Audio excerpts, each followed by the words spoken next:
30 years, I've been warning people in my books and in every other way I can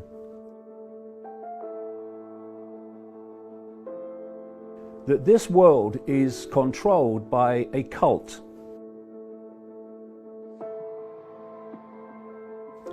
It's a cult that has no borders. It operates in all the, at least major countries, and in fact, all the countries in the end, and particular in those countries that dictate the direction of the world. So the cult will be at the core of the system in China. It will be at the core of the system in America, etc., etc., etc. And so what have I said in this 30 years that this cult wants? It wants to create a beyond Orwellian global state in which a tiny few people dictate to everyone else. I've referred to this as the Hunger Games society. And you can picture the structure very clearly. Picture a pyramid. At the top of the pyramid, you've got a tiny few enormously wealthy people that actually are connected to this cult. We now have a name for them.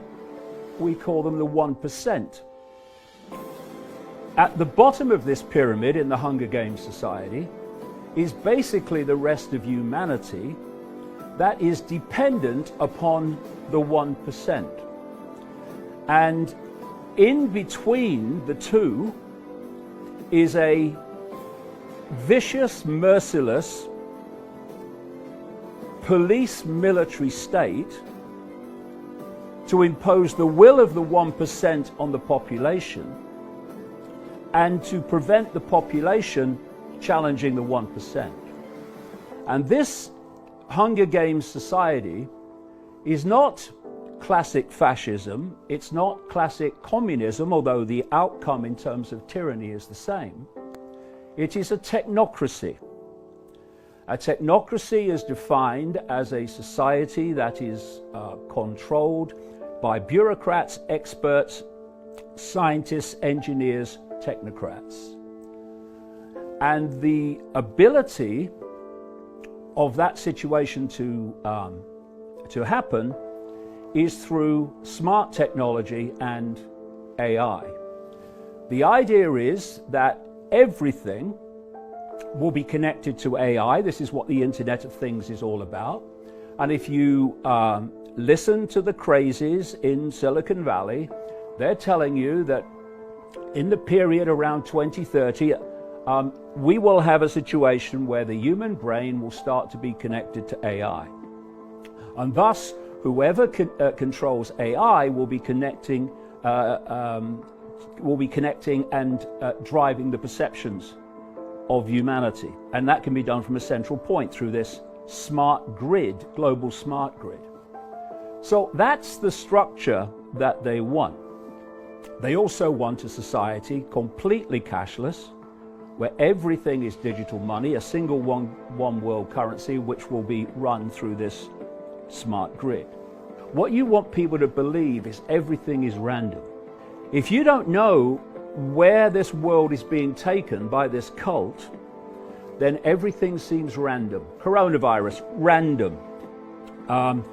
Climate change, random. Economic crash, random. But when you know where we're being taken, you know the outcome, this Hunger Games structure society, now the apparently random events become clear stepping stones to that outcome. Now, let's take all of that and apply it to the coronavirus and what's happening now, and let people decide for themselves if they think that the fact that the coronavirus hysteria ticks every single box of that outcome, that goal, whether that's a coincidence. I absolutely do not believe that it is. And you know, you mentioned that you don't think that it was a created virus, but the fact is whether it was or whether it wasn't doesn't matter to the fact that once you roll this out, it takes on a momentum of its own. I agree with that. And therefore, what is unfolding was desperately predictable. You destroy the world economic system. They are planning an enormous economic crash. And so this coronavirus hysteria gives the excuse to do what they're doing, and the outcome and the consequences of what they're doing is to dismantle the world economic system. What this coronavirus hysteria is creating is a situation unfolding by the hour worldwide that is destroying small business, family business, even medium-sized business, some even relatively big businesses too. The big legacy of what is happening now will not be to do with health long term, it will be economic. I agree with you. It's going to be catastrophic. What happens to them? They fall into the bottom of the Hunger Games society. I got news for you. You go deep enough into this system, they don't give a shit about the people. They want a cashless society, a digital cashless society, one world currency, which has phenomenal implications for freedom. They want rid of cash. There was lots of cash in circulation. When this runs on, they're going to be justifying a cashless society on the basis of that you can pass viruses on through it. You look at the movie Contagion. I think it was 2011. I watched it. It's basically coming out of China and stuff like that. Yeah. You know, I've talked to you in previous chats about something called preemptive programming, where they preempt something to put it into the subconscious mind, even the conscious mind, through Hollywood, and then suddenly it kind of happens for real. But I was sent a document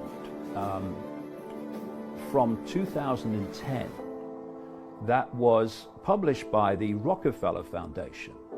The Rockefeller Foundation obviously is a front for the Rockefeller family, which is fundamentally involved in this global cult. In fact, the Rothschilds and the Rockefellers were the creators of the World Health Organization, which is there to control health policy and direct the perception of health in all its forms from a central point. Now, this Rockefeller Foundation document was about a scenario involving a flu pandemic. And it described what would happen, that China would use authoritarian, draconian methods to meet the challenge, and then the West wouldn't basically start like that, but then would become the same. And this whole global lockdown was described in this document. And then we moved to 6 weeks before the virus came to light in China. And we had something called Event 201. This was a simulation of a coronavirus pandemic, which involved the World Economic Forum. This is the 1%, and involved the Bill and Melinda Gates Foundation. And they ran this simulation called Event 201 here. And they were discussing, okay, you know, what can we do? And there was a whole area of this simulation where they're discussing how they control information. And they're saying, how do we deal with the anti-vaxxers? How do we make sure that the official narrative of the pandemic is the one that's dominating the internet and all these lines of communication and not what they call conspiracy theories. And all these things that they talked about in this scenario have happened. We've had Facebook and Google saying that they're going to make sure that, first of all, the World Health Organization version gets free advertisements, and they're going to suppress the other opinion, what they call conspiracies and what have you, and disinformation and fake news. Who decides if it is? They do. We've had YouTube this week say that because they don't have the same number of staff, they're going to now have videos taken down purely by AI algorithms, and because of that, they say a lot more videos are going to be taken down. Another thing is that at the same time that simulation was taking place, 10,000 military personnel and support staff were attending the World Military Games in Wuhan, China. If we have to explore possibilities, and another possibility is that World Military Games was a wonderful front to release some kind of virus in that same area. So all these things are something that have to be explored and put into the mix.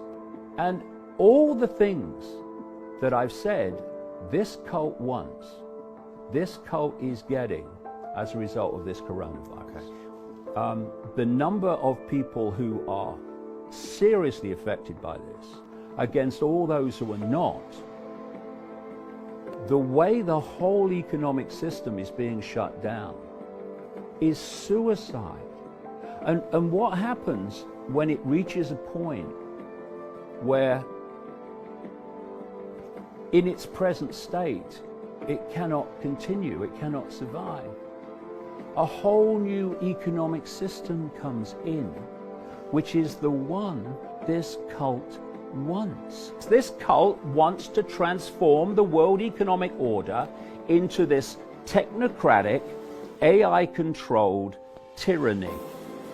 And both the coronavirus and the climate change are providing the problem to offer the solution of exactly what they want, which is a transformed, centrally controlled, AI-controlled world economic system. I'll tell you why. Because if they carried on and allowed that to happen, the world economic system would not be demolished. And the idea is to demolish it so you can replace it. Problem, reaction, solution. That's why.